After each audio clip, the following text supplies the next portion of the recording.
Buenas tardes a todos, bienvenidos a nuestro Facebook Live. El día de hoy nos acompaña el doctor Manuel Estrada, es audiólogo. Buenas tardes, doctor. Buenas tardes a todos. Bueno, el día de hoy vamos a platicar sobre un tema muy interesante que es sordera. Adelante, doctor. Sí, ¿qué tal? Buenas tardes a todos. El día de hoy vamos a tratar el tema de sordera. Para nosotros en el gremio médico le llamamos hipoacusia. Y vamos a empezar. A ver, para compartir. Bien.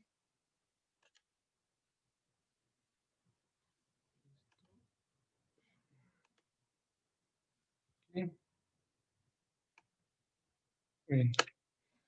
Bueno, el término entonces que quedamos es hipoacusia. Es un problema, la baja de audición, la sordera, conocida por todos, es algo muy frecuente en nuestra cultura, en el ser humano. Es algo tan antiguo como el ser humano y es algo que tenemos que darle la importancia porque conlleva a problemas en la comunicación humana. Ajá. Muy bien. Bueno, el problema de sordera tiene que ver con la dificultad para que el receptor en un circuito de comunicación nos pueda entender. Es decir, todas las personas tenemos la capacidad para poder comunicarnos por diferentes canales. Y uno de esos canales es la voz. Y el receptor tiene la posibilidad de, con los oídos, captar la señal que estamos transmitiendo y decodificar ese mensaje para que la idea del comunicador, la idea del emisor, sea obtenida por el receptor. Y cuando falla la parte de la audición, cuando falla el oído, cuando falla el sistema auditivo, entonces el receptor no va a poder comprender las ideas o lo que le quiere comunicar él. Y bueno, entonces no vamos a tener las mismas ideas, no vamos a tener los mismos conceptos y eso nos va conllevando a un aislamiento social y a una sensación de depresión, de aislamiento, que nos puede eh, aislar de nuestro mundo, ¿no? Por otro lado, también tenemos a los pacientes que tienen ya problemas auditivos y generalmente eso tiene un trasfondo peyorativo. La, la cultura mexicana, pero no solo mexicana, sino también en otras partes del mundo, se les habla de una manera como baja a los sordos. Y realmente no es así. Una persona hipoacúsica, una persona que tiene problemas para escuchar, es una persona completamente calificada para hacer muchas cosas. Único impedimento es el no poder escuchar. Y esto, muchas veces hay personas que no lo entienden, ya que el paciente con sordera, con baja de audición, con hipoacusia, actúa como una persona normal, pero como que no entiende, como que no, y por pena, eh, por no querer demostrar que tiene ese problema auditivo, llega a actuar como si lo estuviese entendiendo, pero no lo está haciendo. Entonces, algunas personas llegan a pensar que son, que no comprenden, que tiene algún otro problema, hasta mental, llegan a pensar. Pero no, o sea, realmente tenemos que cambiar la idea de que son los pacientes sordos, o que uno tiene problema auditivo, que es algo malo. Bueno, es algo que va a pasar o que va pasando en algunas personas y pues que hay que atender, que hay que llegar a un diagnóstico. Finalmente hay grandes personas que a pesar de la sordera, a pesar del problema auditivo que tienen, han llegado a brillar, ¿no? Entonces, pues así como Ludwig van Beethoven con sus, sus sinfonías, a pesar de haber tenido problemas graduales de audición. Bueno, quedamos que la hipoacusia es la deficiencia sensorial más frecuente en el ser humano. Vamos a hablar de algunas consideraciones. Aquí en estas consideraciones hablamos que la hipoacusia, la sordera, es la deficiencia sensorial más frecuente en el humano. La OMS comenta que la hipoacusia condicionante de discapacidad, es decir, esa sordera que nos va a llevar a una discapacidad, es aquella que se manifiesta a más de 30 decibeles en las frecuencias de 0.5, 1, 2 y 4 kilohertz, que son las frecuencias de lenguaje para niños de 0 a 14 años, bueno, jovencitos de 14 años. Y ya en mayores de 15 años, cuando esta baja de audición en esta parte de las frecuencias del lenguaje es mayor de 40 decibeles. Se dice que el 5.3% de la población mundial tiene sordera, tiene hipoacusia que condiciona discapacidad. Y de este total, el 9%, que en términos fríos se ve muy poquito, pero que realmente traducido a todas las personas que están siendo afectadas, 32 millones de niños entre 0 y 14 años pueden presentar sordera. En recién nacidos, entendemos que de 1 a 3 de cada 1000 recién nacidos llegan a tener sordera profunda. Esto es importante porque nosotros tenemos algo que afortunadamente tenemos aquí en México que se llama tamiz auditivo neonatal. Todo niño recién nacido en México debería tener su tamiz auditivo para poder diagnosticar a tiempo algún problema auditivo. El 90% de los niños sordos, es importante considerar que nacen en familias de normoyentes, es decir, pacientes que no tienen pues, ni familiares sordos, ni tuvieron ningún problema en su familia, algún síndrome, algo. Esos pacientes pueden tener sordera y no tienen mayores antecedentes. El 80% de las sorderas infantiles permanentes están presentes desde el momento del nacimiento. Solo en el 50% de los recién nacidos con sordera se identifican los factores de riesgo. Y la falta de audición, comentamos al principio, que aísla a los pacientes en su núcleo social. No escucho, no comprendo, no entiendo lo que me estás diciendo, entonces me voy aislando un poco. Esto, pues, cortamos el circuito. El emisor no logra mandar la idea. Y bueno, entre esto el lenguaje. El lenguaje es lo más importante, sobre todo en edades tempranas, en niños pequeños. El niño no va a escuchar las palabras que se le están enseñando, no va a escuchar lo que tiene que reproducir y no lo va a reproducir adecuadamente, o en el peor de los casos, no lo va a poder reproducir. Lenguaje es una consecuencia natural de la audición. Primero comienzan los balbuceos, después comienza a hacer interacciones el bebé y la mamá, parece que está platicando los bebés, finalmente viene la primera palabra, el que comienzan a juntar dos palabritas, y ya después el lenguaje oracional. Estamos hablando que este desarrollo del lenguaje viene dándose antes de los 3 años, 3 años y medio, por ahí así, tenemos que ya tener el lenguaje habilitado. Si un pacientito, un pequeño, tiene problemas auditivos y no me está escuchando ese lenguaje, entonces no lo va a poder reproducir adecuadamente y se va a ir retrasando poco a poco. ¿Cuánto tiempo va a estar así? Pues hasta que se pueda adaptar adecuadamente, se pueda amplificar, puede escuchar el lenguaje y comienza a reproducir. Pero bueno, es complejo el saber cómo oímos, cómo escuchamos, para poder entender a este tipo de pacientes. En cuanto a cómo oímos, pues a grandes rasgos nosotros tenemos un sonido, una vibración que llega al pabellón auricular y que cruza el conducto audio externo, choca con la membrana timpánica, va a mover la cadena de huesecillos, esto va a mover los líquidos laberínticos y va a mover unas células que tenemos dentro del la fueran las teclas de un piano, eso tiene tonotopicidad, es decir, va a mandar la información de una manera tonotópica, los tonos, los agudos, los graves, los medios.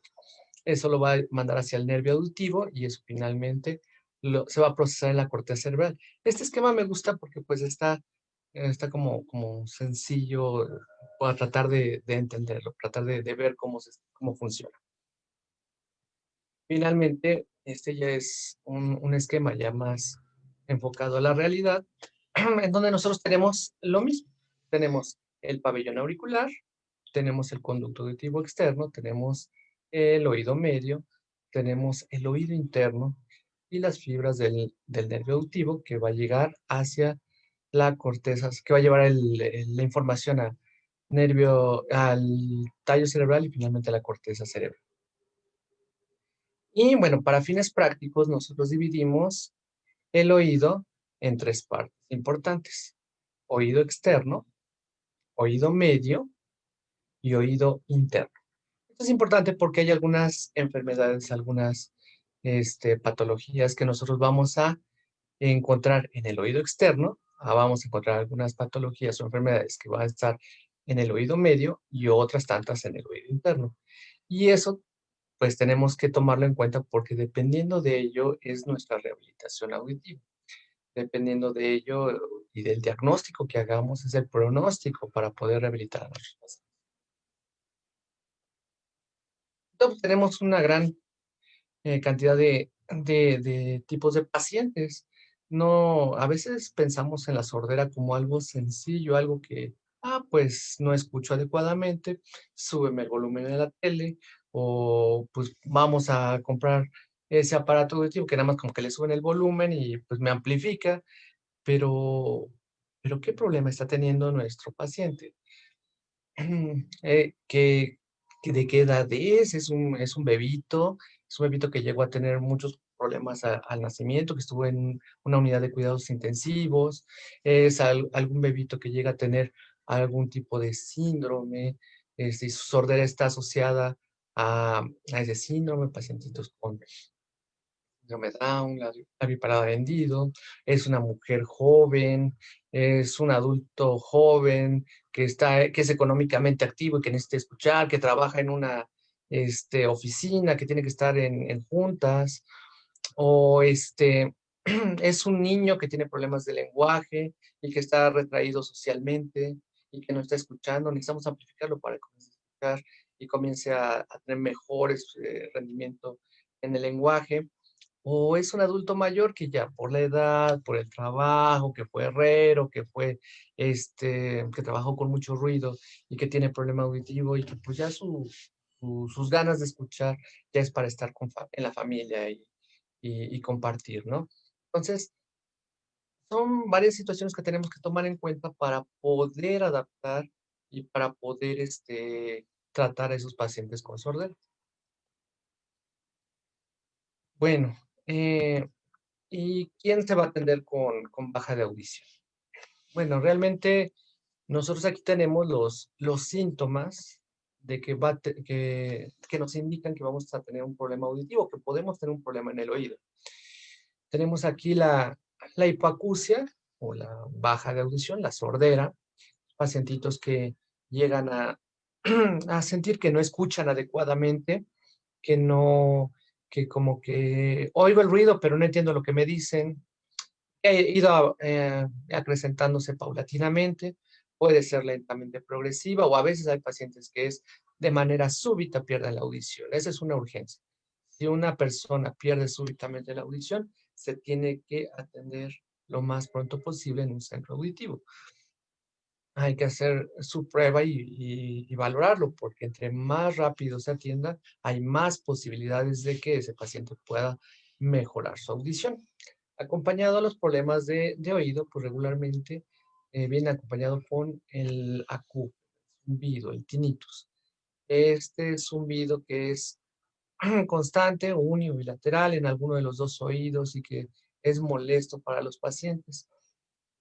También puedan presentar ya en afecciones más propiamente de oído externo, a lo mejor una sensación de oído tapado, que nosotros le llamamos plenitud oral, o bien podemos llegar a ver síntomas como torrea, es decir, secreción del oído. Esas personas que llegan a tener secreciones crónicas del oído, es importante que se atiendan, que no se mojen los oídos, ya que eso puede perpetuar el que esté infectándose ese oído. Obviamente tienen que ser atendidos por un otorrinolaringólogo, la parte de la infección en los oídos y también, obviamente, las valoraciones audiológicas. Pacientes con vértigo, esa sensación de que todo está dando vueltas o que veo que todo se está moviendo, o que siento como que se me mueve el piso, sensación de mareo, pueden indicarnos un problema de oído interno. Igual el lenguaje. El lenguaje, si vemos que va teniendo problemas en el desarrollo del lenguaje, ya quedamos en los niños pequeñitos, o en la recepción del lenguaje, ya pensando más arriba en corteza cerebral, que haya habido algún problema. Pero bueno, son los síntomas acompañantes de un paciente que tiene problemas de sordera y que deben de ser atendidos. Bueno, aquí les muestro un poco de los factores de riesgo para presentar sordera. Esos factores de riesgo los dividimos en los pequeñitos, los niños de 0 a 30 días y de 1 mes a 2 años. De 0 a 30 días tenemos antecedentes familiares de hipoacusia neurosensorial en niños, en familiares. Infecciones congénitas como el TORCH, que son diferentes infecciones que llegan a presentar las mamás o los niños recién nacidos, malformaciones craneofaciales, peso menor de 1500 gramos al nacer, hiperbilirrubinemia o que haya meritado exsanguíneo transfusión, el Apgar que haya sido de 0,3, que sean Apgar bajitos, la calificación que dan los pediatras al nacer, una respiración espontánea de mayor de 10 minutos, hipotonía de más de 2 horas, ventilación mecánica de 10 días o más. Y obviamente el uso de ototóxicos. Hay algunos medicamentos que se llegan a ocupar, que llegan a, en ocasiones salvan la vida de los pacientes, pero como efecto adverso pudiesen en pacientes sensibles llegar a tener algún problema auditivo o presentar algún problema auditivo, ya sea pre, peri o postnatal, antes, durante o después del nacimiento y posteriores a 1 mes. Antecedentes de meningitis bacteriana. Aquí, síndromes asociados a hipacusia, pacientes que tengan síndrome Down, fisura del labio parada vendido. Y ya del mes a los 2 años, pacientitos con sospecha de hipoacusia, aquellos que tengan retraso en el desarrollo del lenguaje, traumas craneales, donde podemos tener una fractura del peñasco, que es el hueso en donde se encuentra el oído del temporal. Infecciones asociadas a hipoacusia neurosensorial, parotiditis, sarampión, enfermedades neurodegenerativas como la neurofibromatosis y pacientitos, aunque tengan 1 mes a 2 años de edad, pero que tengan todos los factores de riesgo, pues también los consideramos factores de riesgo para presentar sordera. Ya en los adultos, en las personas mayores, bueno, tenemos otras causas, ¿no? Igual también pudiésemos tratar de rescatar en la historia clínica algunos de esos antecedentes de cuando eran pequeños, pero pues tenemos la parte hereditaria, algún familiar que tenga sordera, o algunos pacientes que tienen otosclerosis, por decir, en una enfermedad que se transmite, que se llega a transmitir, a familias que tengan exposición a ruido en su trabajo, que tengan problemas, algún golpe que hayan llevado en la región temporal, que tengan problemas inmunológicos, metabólicos, que son muy comunes en nuestra sociedad, diabetes, dislipidemia, colesterol, triglicéridos, vasculares, la hipertensión arterial. Problemas, pues ya nada más por la pura edad, problemas degenerativos, o alguna infección que hayan tenido por ahí, malformaciones. Hay pacientes que tienen alguna malformación en el oído, tienen una microtia grado 1 y que no pasa de ahí, no se atendieron a tiempo, pero tampoco les condicionó demasiado problema, pero pues también pueden ya tener una baja leve de audición. O bien una combinación de todos, ¿no? Digo, hay pacientes que llegan a tener pues, algún golpe, trabajaron con ruido, tiene familiares sordos, aparte es diabético, hipertenso, sobre todo los adultos mayores, sus historias clínicas llegan a ser muy floridas, ¿no? Bueno, aquí el contraste es que el paciente llega con nosotros y lo que busca es adáptame un aparato auditivo, ayúdame a escuchar, pero pues nosotros estamos enfocados primero en hacer un diagnóstico. La hipoacusia debe ser atendida por profesionales de la salud auditiva. Entonces, como cualquier médico, primero tenemos que hacer el diagnóstico y después del diagnóstico ya indicar el tratamiento médico. ¿Y qué me interesa saber? Bueno, primero pues me interesa saber si el problema es en oído externo, si hay un tapón de cerumen, si hay una perforación timpánica que me pueda contaminar mi oído medio, o si tiene ocupado el oído medio, eso llega a pasar muy comúnmente en los pequeñitos, que se llena como de moquito aquí esta parte, y en esta situación trabajamos muy en conjunto con los otorrinolaringólogos que llegue a tener problemas ya en la cápsula óptica, alguna autoesclerosis o que llegue a tener ya algún infarto, un infarto, o bien que llegue a tener alguna tumoración en el ángulo pontocerebeloso, sobre todo pensando en esas sorderas que son repentinas, que es importante atenderlas y ver y tratar de llegar al diagnóstico, tratar de hacer algún estudio de imagen para atenderlas. Eso, pues, entre otras cosas, es lo que nos interesa saber desde el punto de vista médico. No solamente, pues no escucha, bueno, va a ver el aparato. No, hay que tratar de hacer el diagnóstico para ver el pronóstico, ver qué es lo que se tiene que hacer. Y bueno, nosotros dividimos las sorderas en dos tipos, en la sordera de tipo conductivo y la sordera de tipo sensorial. La sordera a grandes rasgos de tipo conductivo, pues nosotros la vamos a ubicar más bien de oído medio y oído externo, y la de tipo sensorial de oído interno. Y bueno, si ya involucra el nervio auditivo, tallo cerebral o estructuras más internas, vamos a decir que pudiésemos estar ante una sordera neurosensorial o sensorineural.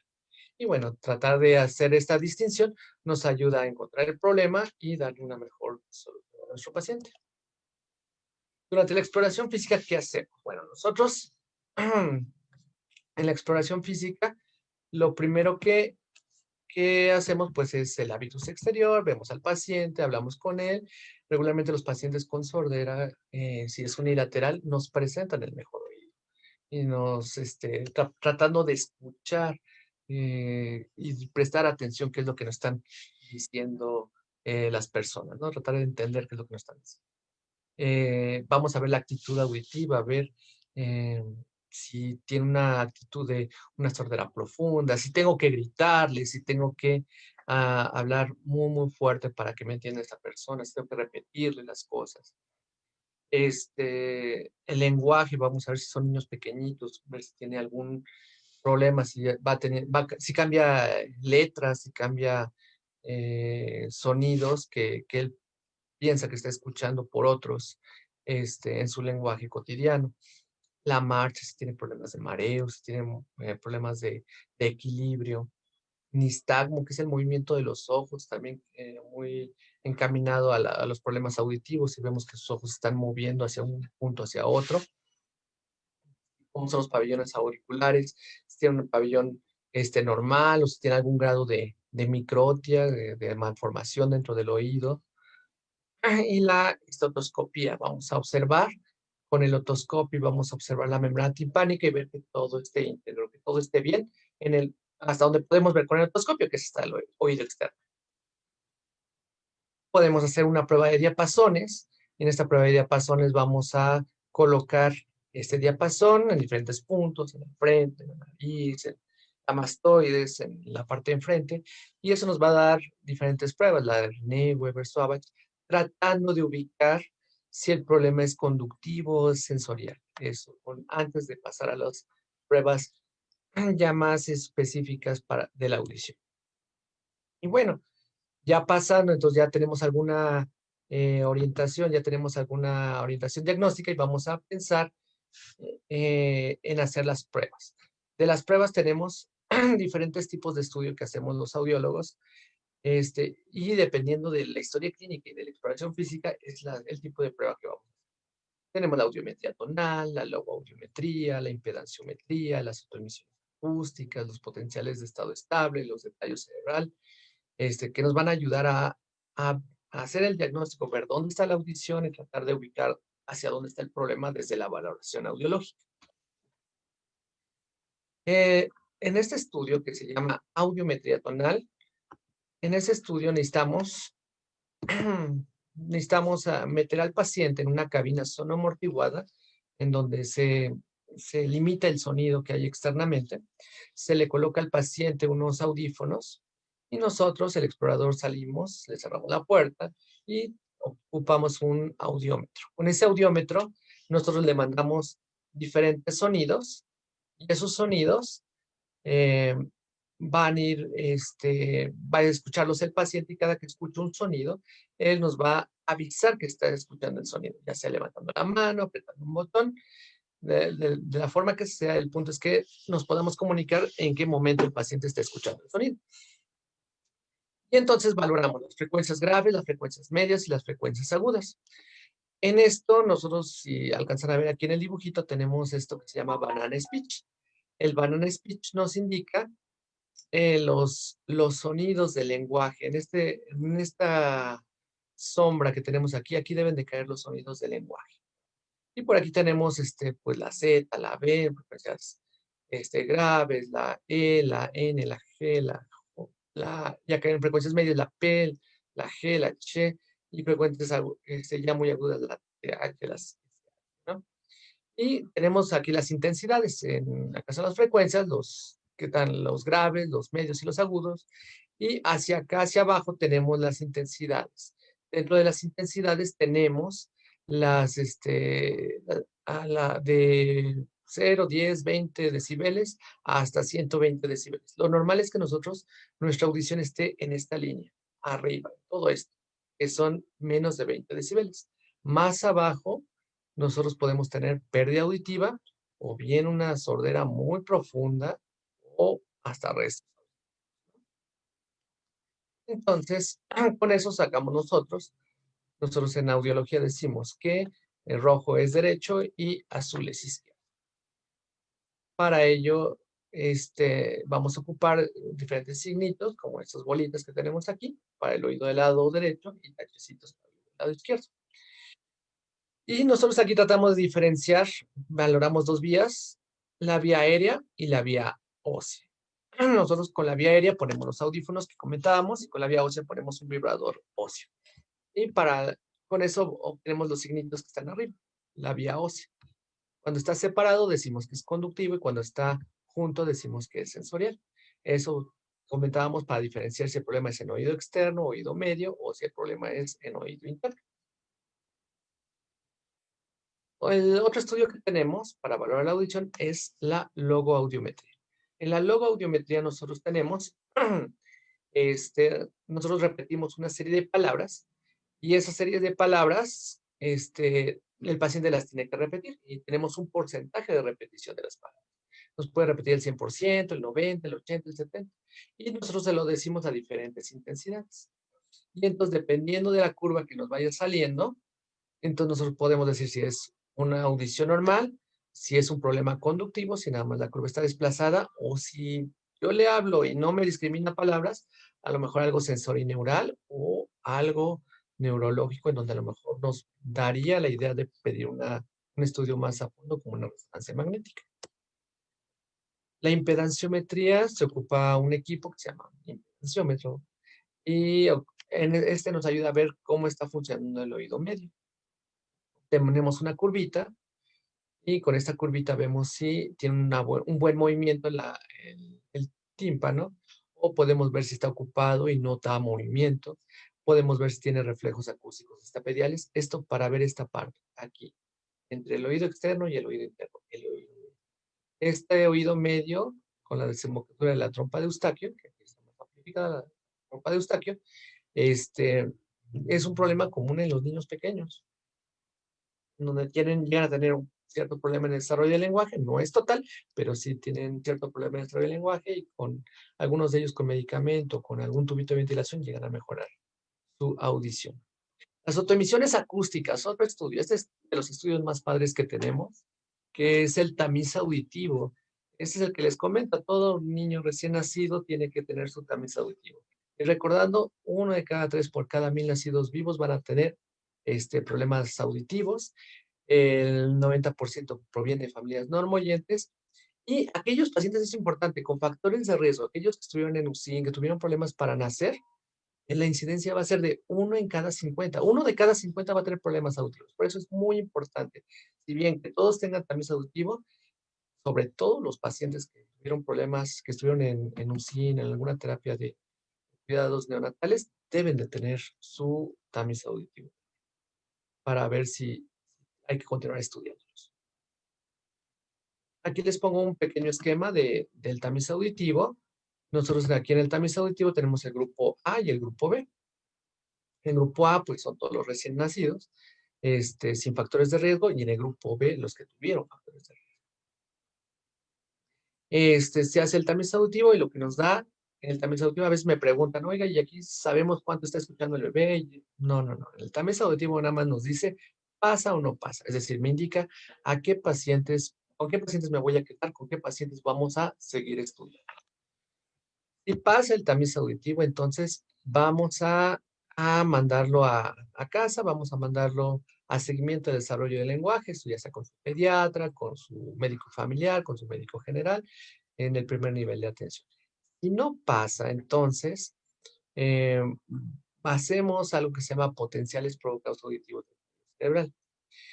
En estos potenciales evocados auditivos de tallo cerebral, nosotros ya podemos encontrar si ese paciente tiene un problema auditivo, si tiene alguna hipoacusia.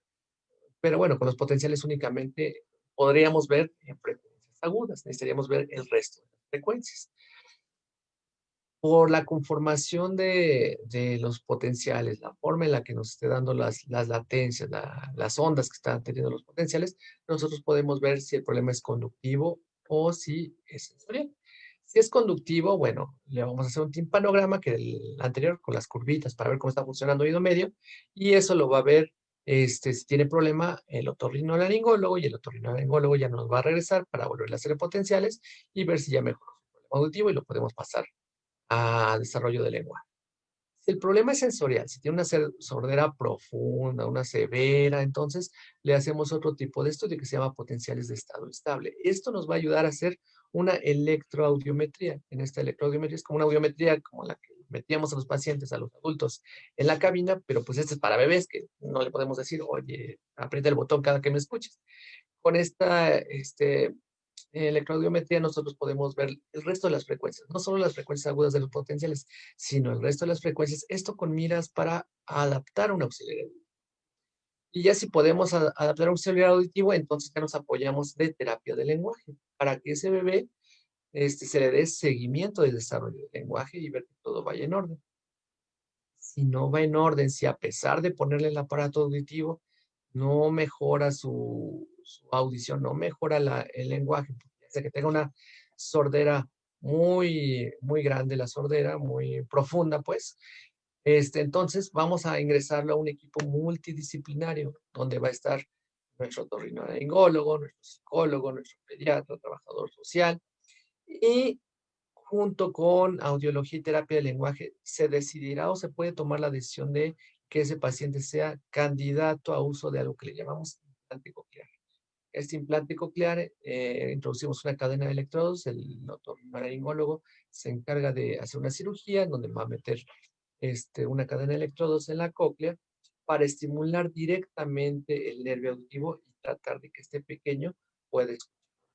Es muy importante todo este panorama porque el tamiz auditivo lo hacemos del recién nacido a los 28 días.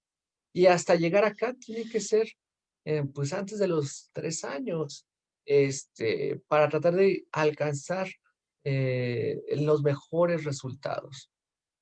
Digo, no quiere decir que niños más grandes no se puedan implantar, pues sí se pueden implantar, pero las condiciones para que ese niño, es la plasticidad, la forma del cerebrito para poder captar ese lenguaje cambia y se va acabando poco a poco.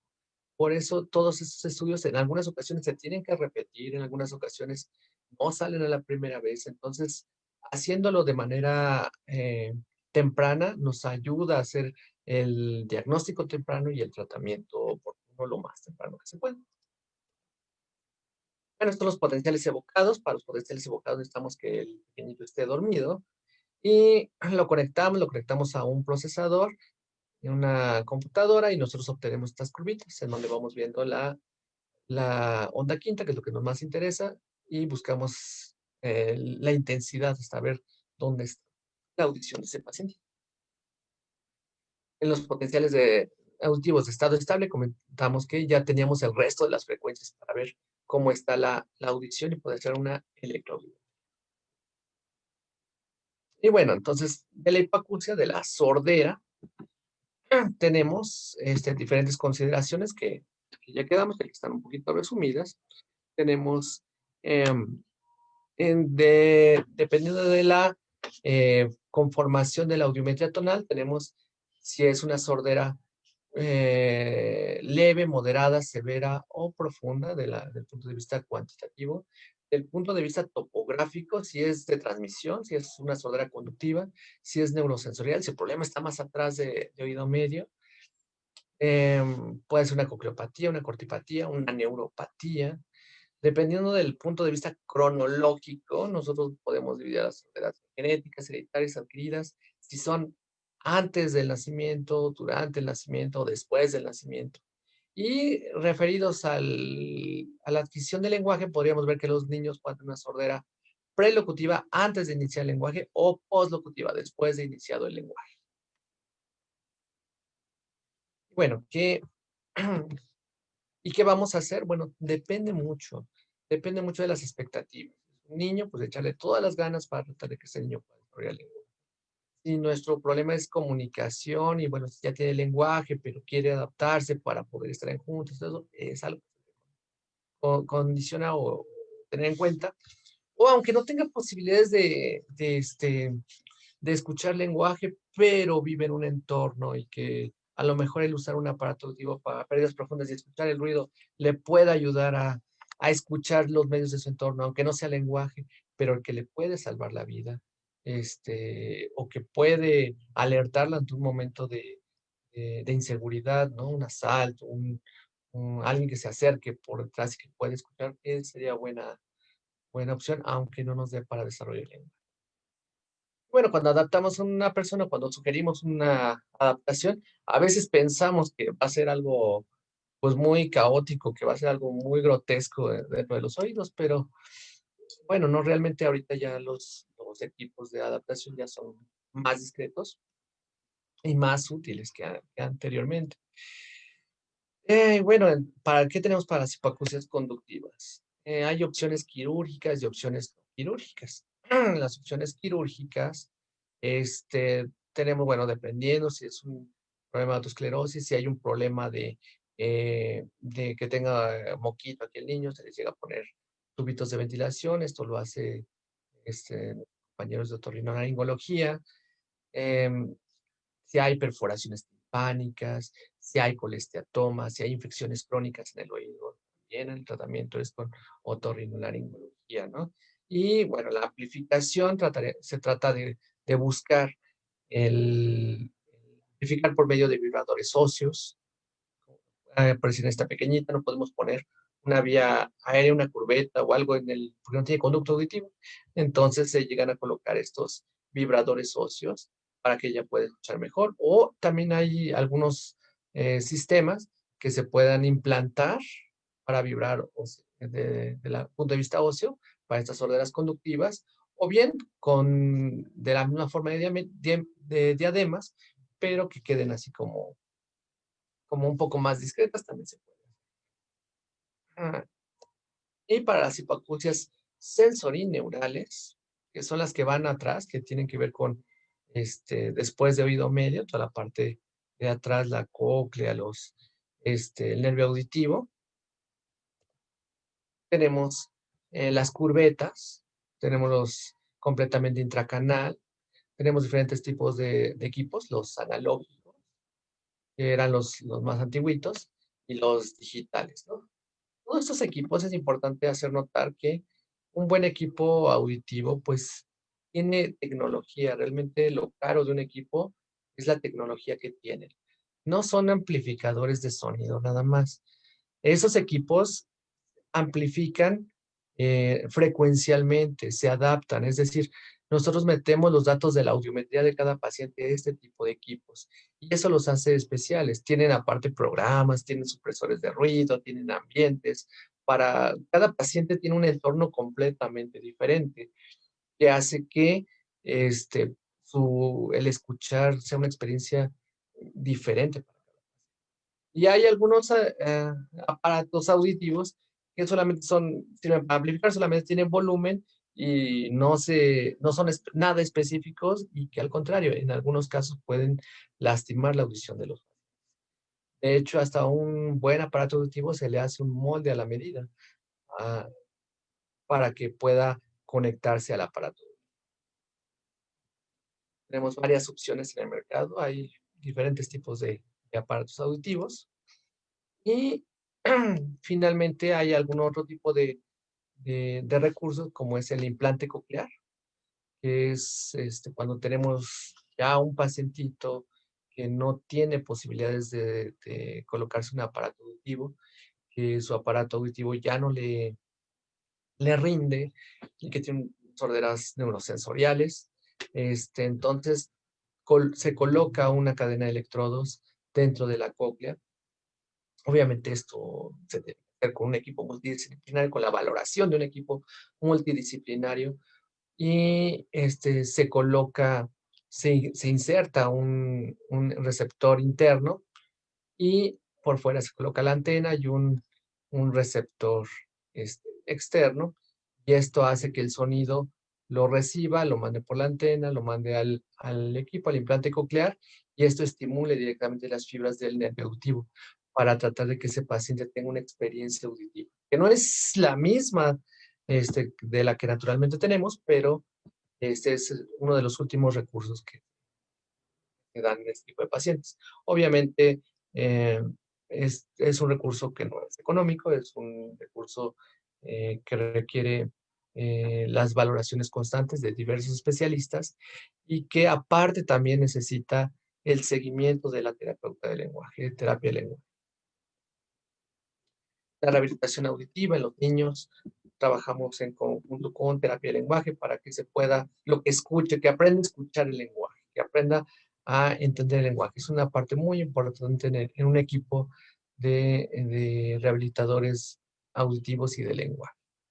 Igual también adultos mayores que llegan a tener algún problema en donde ya no están escuchando adecuadamente, necesita el adiestramiento, la lectura, la biofacial. Y eso, bueno, con el apoyo de las terapeutas.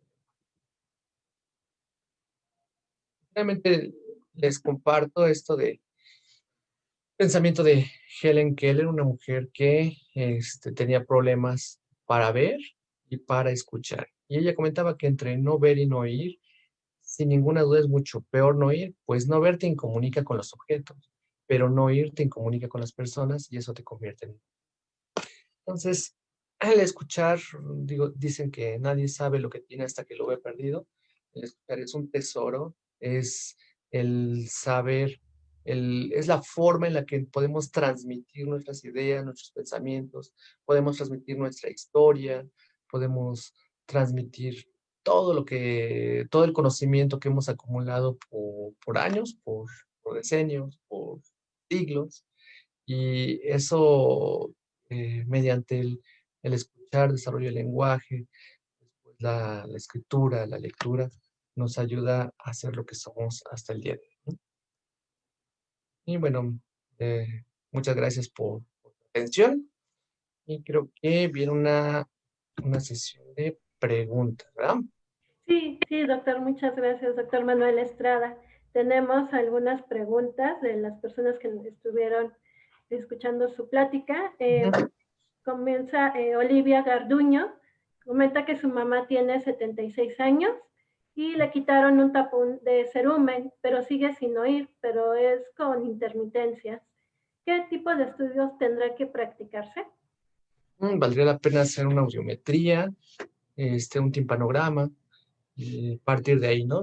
Una historia clínica, para ver qué está pasando con su mami, ¿sí? Gracias, doctor Manuel Estrada. También nos pregunta Diana Piña, ¿qué tanto tiene que ver la mandíbula con el oído? La mandíbula, son vecinos la mandíbula con el oído. Aquí tenemos la articulación temporomandibular en esta parte de aquí. Entonces, algunos problemas que llegan a tener los pacientes en la mandíbula es una disfunción en la articulación temporomandibular. Aquellos pacientes que a veces abren la boca, truena, o comen objetos, objeto de comida que está un poquito dura y les llega a tronar la mandíbula. Y llegan a presentar, pues el sonido, el chasquido cuando muerden, cuando hacen fuerza, o algunos de ellos llegan a presentar síntomas como audiológicos, o sea, síntomas como sienten que como que sienten el oído tapado, llegan a sentir a veces zumbido en el oído, llegan a presentar algunos de ellos hasta mareo. De hecho, lo han reportado como una entidad que se llama síndrome de Kosten, pero es como la relación, el punto es que es vecino directo al oído, la articulación temporomandibular. Gracias, doctor. También nos pregunta Cristian López, ¿qué nos puede decir acerca de la otitis? La otitis, bueno, la otitis podríamos dividirlo en otitis externa y otitis media. Entonces, la otitis externa es una inflamación de la piel, del conducto auditivo externo, que puede ser dada por hongos, bacterias, y algunos virus podría ser también. Y también tenemos la otitis media, y la otitis media puede ser aguda o crónica. La otitis media aguda, que es la inflamación, bueno, la otitis media es la inflamación del oído medio, y la otitis media aguda tiene un corto periodo de duración. La otitis media crónica son aquellas otitis en donde se llega a tener secreción, perforación de la membrana timpánica, secreción ya fétida, ya olorosa, que requiere en algunos de esos casos algún tratamiento químico. Gracias, doctor. También nos pregunta María Mondragón, que su hija tiene 25 años y no puede escuchar música muy fuerte porque dice que siente que le retumba en la cabeza. ¿Qué puede ser o qué podría hacer? Okay. Primero, no escuchar la música tan fuerte. Finalmente, el escuchar música muy fuerte, vamos dañando poco a poco nuestro sistema auditivo, nuestras células ciliadas. El problema ahí es que algunas de ellas van muriendo, y ya cuando llegamos a la edad adulta, esos pacientes que estuvieron expuestos a ruido muy intenso y que ya necesitan amplificación auditiva, pues llegan conmigo para que les amplifique. ¿Y qué les voy a amplificar si ya muchas de sus células están muy lesionadas, o de plano ya hay zonas muertas cocleares? Eso, el no exponerse a ruido tan fuerte es como un ahorro para futuro, un ahorro para cuando lleguemos a viejos envejecer adecuadamente. Hay algunos pacientes que naturalmente llegan a tener sensación de que molesta el sonido, se llama algiacusia, y ya algunos de ellos tienen que ver con alguna pérdida auditiva. Valdría la pena igual valorarla, hacerle algunos estudios de audición y ver si su problema tiene que ver con alguna apatía o una situación ahí dentro de la coca. Gracias, doctor. También Patti Flores nos pregunta que ella tiene hipoacusia unilateral debido a un trauma en el cráneo del lado derecho y tiene problemas con el lenguaje, ya que invierte las palabras. Pregunta que si es normal. Bueno, no, ahí no tendría que ver tanto la pérdida auditiva con el lenguaje. Este, Tendría que atenderse, bueno, si quisiera mejorar la parte de la audición, existen diferentes sistemas en donde si yo perdí este oído yo me puedo colocar dos aparatos auditivos. Este oído lo tengo sano y este lo tengo con el problema o no escucho adecuadamente, no escucho nada más bien. Entonces, este me va a servir como receptor, como una bocina. Entonces, el sonido que venga de este lado lo va a captar este aparato auditivo y lo va a mandar hacia el otro oído. Entonces, con este oído voy a escuchar lo de este oído y voy a escuchar lo que esté llegando de este lado. Obviamente con comunicación, por una intercomunicación entre los dos aparatos auditivos. También se pudiese ocupar con un sistema como un vibrador, con un sistema bajo. También hacer de esa manera. Y lo del lenguaje, pues a lo mejor con una terapeuta del lenguaje pudiese llegar a mejorar un poco. Gracias, doctor. También otras preguntas. ¿Se puede curar el zumbido en los oídos? El zumbido es todo un tema porque el zumbido es de los síntomas más difícil de tratar para los profesionales de la salud auditiva. Habrá quien piensa que no tiene cura, habrá quien piensa que, bueno, vale la pena intentarlo. Hay algunos medicamentos que llegan a mejorar el zumbido en los oídos. El problema con el zumbido es que puede ser el problema desde oído externo hasta oído medio, oído interno. Hay que tratar de hacer el diagnóstico. En algunos casos no sabemos dónde está el zumbido de oído. Es algo complicado de tratar. Hay pacientes, por decir, que tienen elevación de la presión arterial, que tienen problemas metabólicos, que tienen problemas eh, con azúcar, colesterol, y que llegan a mejorar esos parámetros y mejoran de oído. Hay otros que con algunos medicamentos, los dilatadores, llegan a mejorar el sonido de oído. Y hay algunos pacientes que consiguen y a pesar de medicamentos y de tratamiento, continúan con el zumbido. Yo creo que ahí lo más importante es tratar de hacer el diagnóstico, insisto, sobre todo tratar de descartar que no sea algún problema que pueda poner en peligro la vida o la función y que se agrave el sistema auditivo, o que se agrave la condición del paciente, ¿no? Yo creo que más bien por ahí es el problema. Algunos, ya entendiendo esta parte y descartando algún problema más grave, llega a mejorar también el sistema auditivo, porque en sí algunos también tienen problemas psicológicos agregados y que puedan estar teniendo este problema auditivo, ¿no? Hay que valorarlo. Gracias, doctor. También Roberto Martínez pregunta que si los aparatos auditivos mejoran la audición al grado de igualar el sonido real. Bueno, el aparato auditivo es un aparato auditivo, no es un oído natural. Nos ayuda, nos mejora nuestra escucha, están diseñados para mejorar nuestra experiencia auditiva en una comunicación. Los aparatos auditivos más modernos, aquellos digitales, tratan de mejorar nuestra experiencia auditiva en otros ambientes, en ambientes de ruido, en ambientes este, puedes tratar de mejorar la música, tratar de mejorar restaurantes, tratan de buscar que mejoren nuestra experiencia. Nunca va a ser como un oído natural, pero bueno, es como los lentes, realmente. Yo me uso los lentes para poder ver mejor. Si yo me los quito, pues no es que no vea nada, yo sí alcanzo a ver, pero si me los pongo, alcanzo a ver un poco mejor, ¿no? Igual son los aparatos, nos ayudan a mejorar nuestra comunicación en nuestro entorno. Esa es la idea del aparato. Así, también otro comentario es, ¿cómo saber qué aparato auditivo es mejor? Cuando ofrecen los mismos, hablan de ciertos números de canales. De canales. Bueno, más bien es que depende del tipo de pérdida auditiva que tenga. Entre más canales llega a ser un poco mejor el aparato auditivo. Pero bueno, depende mucho de la pérdida auditiva y de la logoaudiometría, el pronóstico del aparato auditivo. Ya teniendo la logoaudiometría y teniendo el estudio audiométrico, se puede un mejor equipo audiológico.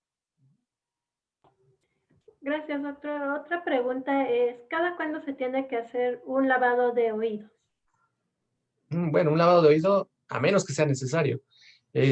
Bueno, cuando llegan al paciente, cuando llega el paciente al consultorio y que tengo que revisar los oídos y que ah, tiene un tapón de cerumen, bueno, intentaremos sacarlo, ¿no? A veces con cucharillas, si no se puede, a lo mejor ocupa hacerle un lavado de oído, si es que tiene cerumen ahí, ¿no?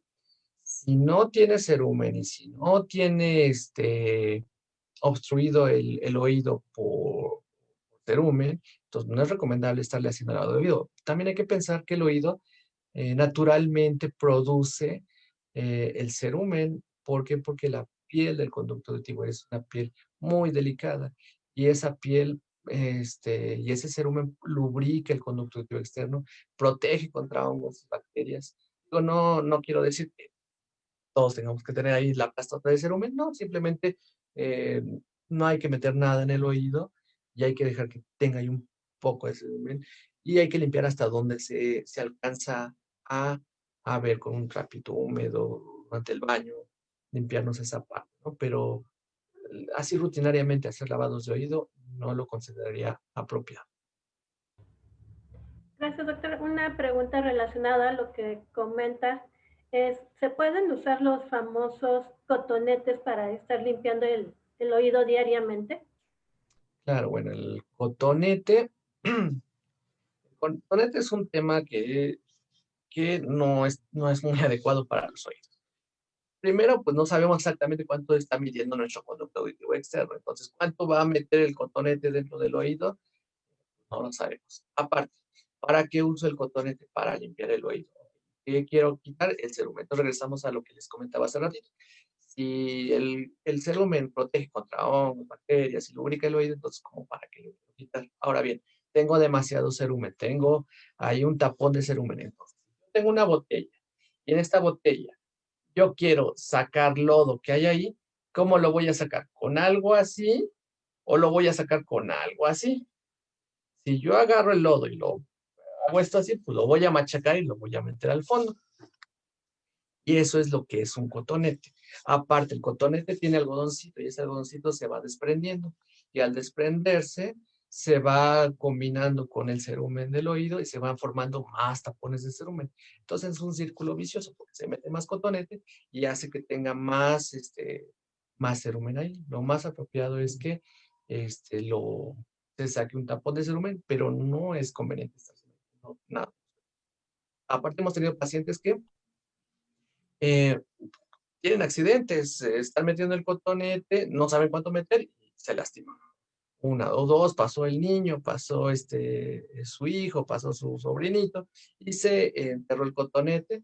Y bueno, el mejor de los casos es que se haya hecho una herida en conducto auditivo externo. Habrá quien se haya lastimado la membrana timpánica, que la haya perforado, o bien que haya hasta dislocado o lastimado gravemente la cadena de huesecillos. Pues es una tragedia, ¿no? No, no usen cotonete, nadie use cotonete. Gracias, doctor. Otra pregunta. Si entra agua al oído, ¿qué es lo que se tiene que hacer? Bueno, el oído, ¿a dónde entra el agua? Entra el conducto auditivo externo. Entonces, una persona, si no tiene problema auditivo, cuando entra el agua al oído, pues nada más con que la haga de esta manera, pues va a salir, porque es como una botellita, como un vaso. Al fondo, o sea, si nosotros tenemos aquí mi oído, al fondo tenemos la membrana timpánica que les había enseñado. Es el conducto auditivo externo, entonces con que lo golpeen, pues ya. Ojo y tengan cuidado si es que tuvieron antecedentes de una otitis media crónica o si tienen perforación timpánica o algo así. Ellos no se tienen que mojar el oído porque puede infectar. Entonces, no habría por qué que se quede ahí atorado el oído. A lo mejor algún pacientito que tenga un tapón de cerumen y que entre agua y que nada más tenga un pequeño espacio, a lo mejor pensando, y eso sentirá ahí que está atorado el oído, el cerumen y está atorado el agua, atrás del tapón de cerumen, pues, habría que quitárselo, ¿no? Con un otorrino, con un audiólogo, tratar de sacar ese tapón.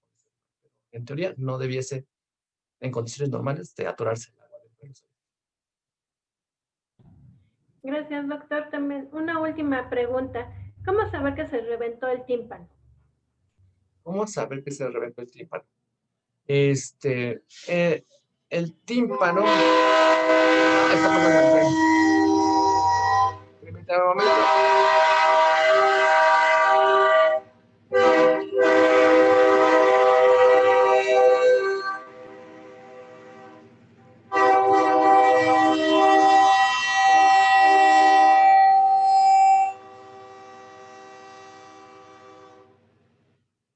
Ahora sí ya les puedo comentar. El tímpano, bueno, para saber que se reventó el tímpano va a tener, eh, a- son pacientes que tienen antecedentes, eh, una otitis media aguda, va a sentir sensación de oído tapado, puede llegar a sentir dolor antes de que se reviente el tímpano.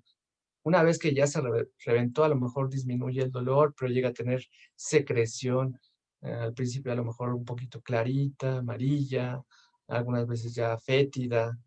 Son los pacientes que llegan a tener perforación en la membrana tímpana. Gracias, doctor. Ay, una última pregunta es de que si poner un cigarro en el oído como para sacar el agua, ¿daña el oído o es un mito? ¿O qué es lo que es esto? Claro, bueno, no sería algo que yo recomendaría poner algún cigarro o algo ahí. No, no, no, no, no. O sea, finalmente, insisto, el conducto auditivo externo es ¿Todavía se ve mi presentación? ¿No, verdad? Sí, estamos viendo su presentación, Sí. doctor. Aquí, a ver, vamos a ver. A ver, estaba.